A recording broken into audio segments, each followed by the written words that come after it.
অ্যাসোসিয়েশনের উদ্যোগে এবং এই রাজ্যের স্বনামধন্য প্রতিষ্ঠিত ক্লাব বা সামাজিক সংস্থা এগিয়ে চলে সঙ্গে ব্যবস্থাপনায় যে স্টেট লেভেল কনস্টান্টি দৌড় প্রতিযোগিতা হয়েছে তার আজকের পুরস্কার বিতরণী অনুষ্ঠান। এই মহতী অনুষ্ঠানে আমাদের মধ্যে উপস্থিত আছেন আজকের যিনি সভাপতিত্ব করছেন এই ক্লাবের মাননীয় সভাপতি শ্রী চন্দন মন্ডল মহোদয়। আমাদের সঙ্গে উপস্থিত আছেন আগরতলা পৌর নিগমের মাননীয় কর্পোরেটর আমার সাথী শ্রীমতী জাহ্নবী দাস চৌধুরী মহোদয়া।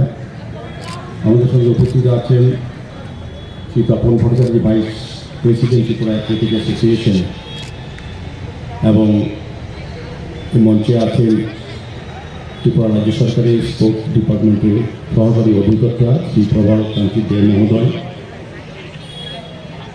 এবং তিনি প্রারম্ভিক বক্তব্য।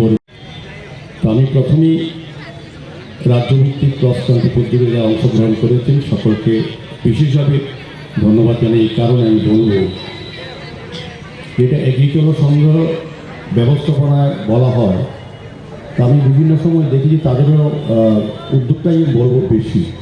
সহযোগী হিসেবে সরকারের দপ্তর এবং স্পোর্টস দপ্তর আমাদের রাজ্যে বিভিন্নভাবে সহযোগিতা করে এসছে এবং এটা আমাদের রাজ্যের সরকার এই কাজটা করে থাকে।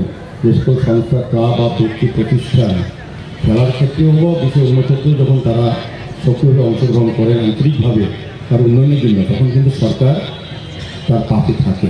এটা একটা দৃষ্টান্ত ত্রিপুরা অ্যাথলেটিক অ্যাসোসিয়েশন একটা বিশেষ গুরুত্বপূর্ণ ভূমিকা করেছে। কারণ এই ধরনের প্ল্যাটফর্ম বা এই ধরনের ব্যবস্থা করলে পরে যারা আমাদের রাজ্যের উদীয়মান প্রতিভাবান বা যাদের প্রতিভা আছে তাদের বিকাশ প্রসার ঘটার কিন্তু একটা প্ল্যাটফর্ম আমি বলবো বা ব্যবস্থাপনা করা হচ্ছে যেটা এগিয়ে চললেও শুধু ক্রস কান্ট্রি দৌড় না, আমি বিভিন্ন প্রোগ্রাম আছে কাবাডি থেকে আরম্ভ করে ক্রিকেট, ফুটবল এবং বিভিন্ন বিশেষ করে শিশু মেলা যারা বর্তমান প্রজন্ম আগামী ভবিষ্যৎ আমাদের সমাজ গঠন রাষ্ট্র গঠন যারা অংশগ্রহণ করবেন তাদেরকে প্রতিগত বিদ্যার পাশাপাশি অন্যান্য যা তাদের ভাবে বিশেষভাবে যাদের যে প্রতিভাকে বিকাশ করার একটা প্ল্যাটফর্ম তারা দিয়ে থাকেন।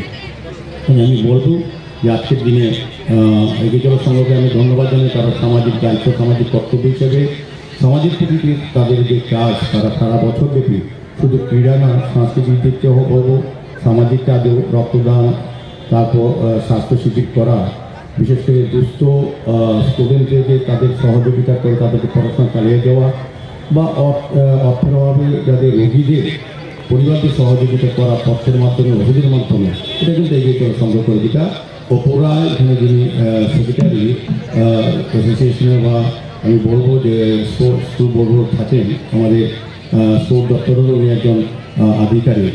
তার উদ্যোগেও আমাদের বিভিন্ন সংস্থার কথা বলে ব্যবস্থা করে আর এগিয়ে চলেও এদিকে সত্যিই এগিয়ে চলছে তারা আগামী দিনে আরও বেশি করে এই কাজটা করবেন। তাদের উপর আমাদের ভরসা আছে আস্থা আছে। আমি অনেক প্রোগ্রামে এসেছি তাদের ব্যবস্থাপনা আন্তরিকতা এবং টোটাল সিস্টেমটা তাদের যে মানসিকতা যে তারা এই সমাজের এই আমাদের শহরে আমাদের রাজ্যে প্রতিভাবান ব্যক্তিদের যে কোনো ক্ষেত্রে হোক তাদেরকে তুলে ধরা এবং তাদেরকে এগিয়ে নিয়ে যাওয়া তারা কাজ করেন। আমার বিশ্বাস আছে আজকে এখানে যারা এখানে অনেক জাতীয় স্তরে ক্রস কান্ট্রি অংশগ্রহণ করেন তাদেরকে প্লেয়ারও আছেন পাশাপাশি নতুন প্রতিভাবান প্রতিযোগিতায় অংশগ্রহণ করেছেন প্রতিযোগীরা তারও আগামী দিনে আমাদের রাজ্যের হয়ে দেশের হয়ে খেলবেন বিভিন্ন জায়গায় যাবেন এবং আমাদের জন্য তারা কিন্তু গর্ব হিসাবে কাজ করবে। আমি গৌরব হিসাবে আমাদের রাজ্যে তারা পুরস্কৃত হবে। এই কথাগুলি বলে আবারও সবাইকে অনেক অনেক ধন্যবাদ জানিয়ে